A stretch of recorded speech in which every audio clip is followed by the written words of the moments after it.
Assalamualaikum, selamat malam Pak Ustadz. Waalaikumsalam, selamat malam, shalom.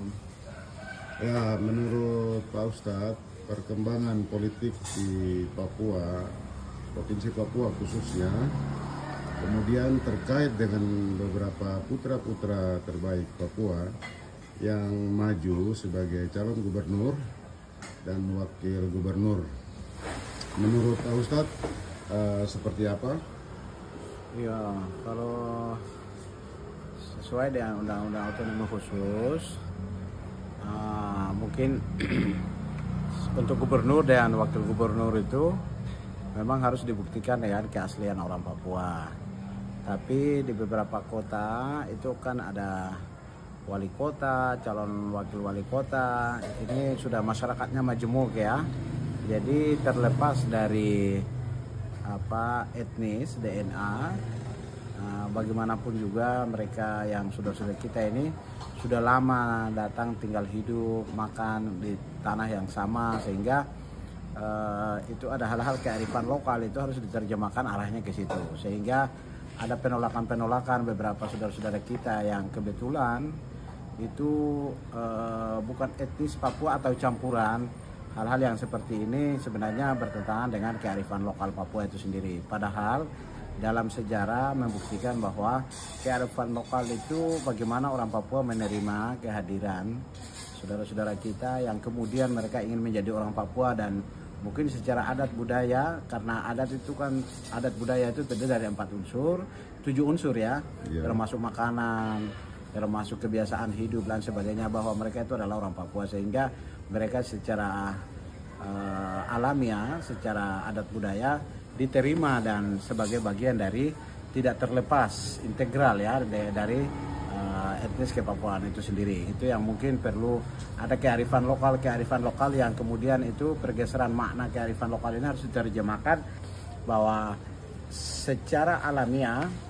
Jadi kalau di dalam fikih itu ya, usul fikih atau filsafat hukum Islam itu, asal usul segala sesuatu itu adalah ibahah atau mubah, boleh, tetapi kemudian hukum mengatur. Nah, karena adat budaya Papua itu sifatnya adalah ibahah atau boleh dan bisa menerima, dan itu menjadi bagian dari masyarakat adat Papua. Nah, hukum inilah otonomi khusus kemudian mengatur. Nah, pengatur itu ada kearifan lokal, di mana kelompok pendatang yang baru itu mungkin yang dimaksud dalam undang-undang otonomi khusus, supaya memberikan ruang kepada orang asli Papua, tetapi saudara-saudara kita yang sudah beranak pinak dan beranak cucu di Papua itu sebagai bagian integral, sebagai bagian dari orang Papua yang harus diterima dalam saya dengar Ibu Yani ditolak, itu sebenarnya sudah salah kaprah. Menerjemahkan undang-undang otonomi khusus secara serampangan itu juga tidak boleh, tapi kita lihat bahwa ada unsur aspek di sini, ada aspek equality, humanity, liberty, dan solidarity. Jadi ada aspek kemanusiaan, ada aspek kebebasan, persamaan hak, kemanusiaan, ada aspek kebebasan dan lain sebagainya. Ini saya pikir tanpa harus diungkapkan, orang Papua sudah memiliki penghayatan-penghayatan itu secara alamiah, sehingga proses ini berjalan baik. Nah, secara politis orang melakukan penolakan itu segala macam, itu juga mungkin karena secara politis, mungkin karena mereka ingin tapi itu lebih bagus dalam nuansa demokrasi. Itu harus kita secara demokratis menerima perbedaan, itu sesuatu yang alamiah. Naturallah. Bagaimana menurut Pak Ustadz calon-calon putra-putra terbaik kita seperti Bapak Paulus Waterpau, kemudian Bapak Matias Fakiri, kemudian di situ juga ada Pak Tony Wanggai dan juga Pak Yan Mandenas dan juga Tommy Mano. Bagaimana menurut Pak Ustadz? Ya, menurut saya beliau-beliau ini adalah putra-putri terbaik Papua, apalagi Pak Paulus Waterpau, Jenderal Bintang 3, putra pertama dari Papua dari kepolisian. Pak Matius Fakiri, beliau seorang mualaf, seorang muslim Papua, orang asli pertama yang juga adalah jenderal. Jadi saya mengapresiasi kedua tokoh ini untuk kemudian bisa memimpin Papua, karena dengan begitu latar belakang militer ini bisa menjaga teritorial, keutuhan negara kesatuan Republik Indonesia, dan mereka tahu tentang bagaimana untuk bisa menyapa masyarakat Papua dengan hati. Saya lihat ada faktor-faktor keberhasilan yang itu dilaksanakan oleh Pak PJ Gubernur Pak Papua Pegunungan macam Pak Dr. Felix Wanggai. Nah, hal-hal ini saya lihat sosok itu juga akan bisa diharapkan muncul dari Pak Matius Fakhiri dan Pak Paulus Waterpauw.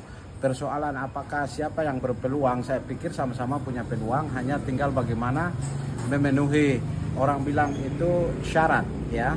Syarat bisa jadi tidaknya itu satu, rekomendasi partai politik, yang kedua pasangan yang dipilih sehingga itu dapat mewakili wilayah adat, karena Papua Induk ini kotanya sudah majemuk tetapi kita berdiri di atas wilayah adat yaitu Tabi dan wilayah adat Saireri, sehingga bisa Pak Paulus Waterpauw misalnya menggandeng putra salah satu dari Saireri, Pak Dr. Tony Wanggai dari NU misalnya. Nah, kemudian Pak Matius Fakhiri juga demikian, ada salah satu putra terbaik juga misalnya akan menggandeng misalnya untuk maju misalnya dengan Pak Tommy Mano.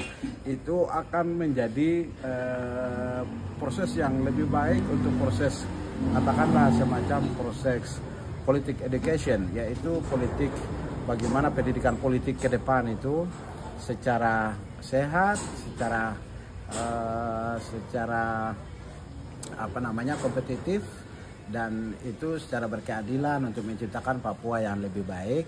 Saya pikir dua sosok ini punya kans yang sama-sama masing-masing cukup besar, dan beliau diantara salah satu kalau terpilih itu mereka menangan bersama. Itu yang mungkin saya harapkan, tapi secara pribadi saya mendukung semua pihak yang saat ini siapapun yang bisa memenuhi tadi, yang terutama adalah syarat. Kalau dialah mungkin yang lolos dari proses verifikasi atau syarat sebagai calon gubernur, kita sama-sama akan mendukung itu untuk Papua yang lebih baik, lebih maju, lebih majemuk, dan bisa lebih sejahtera. Itu saja, terima kasih. Baik, terima kasih Bapak Ustadz Ismail Aso untuk wawancaranya di malam hari ini. Terima kasih. Mungkin kesan-kesan terakhir? Kesan terakhir saya jujur ya, sangat mengapresiasi ya dua jenderal ini, dan itu harapan kita rakyat Papua khususnya karena ini Provinsi Induk, sehingga kedua sosok ini saya mengapresiasi. Mudah-mudahan di antara salah satu itu bisa memimpin Papua ke depan untuk membawa kita ke hal yang lebih baik, lebih adil, lebih merata. Karena banyak sekali masyarakat Papua ini udah otonomi khusus, tapi masyarakat Papua ini sangat miskin.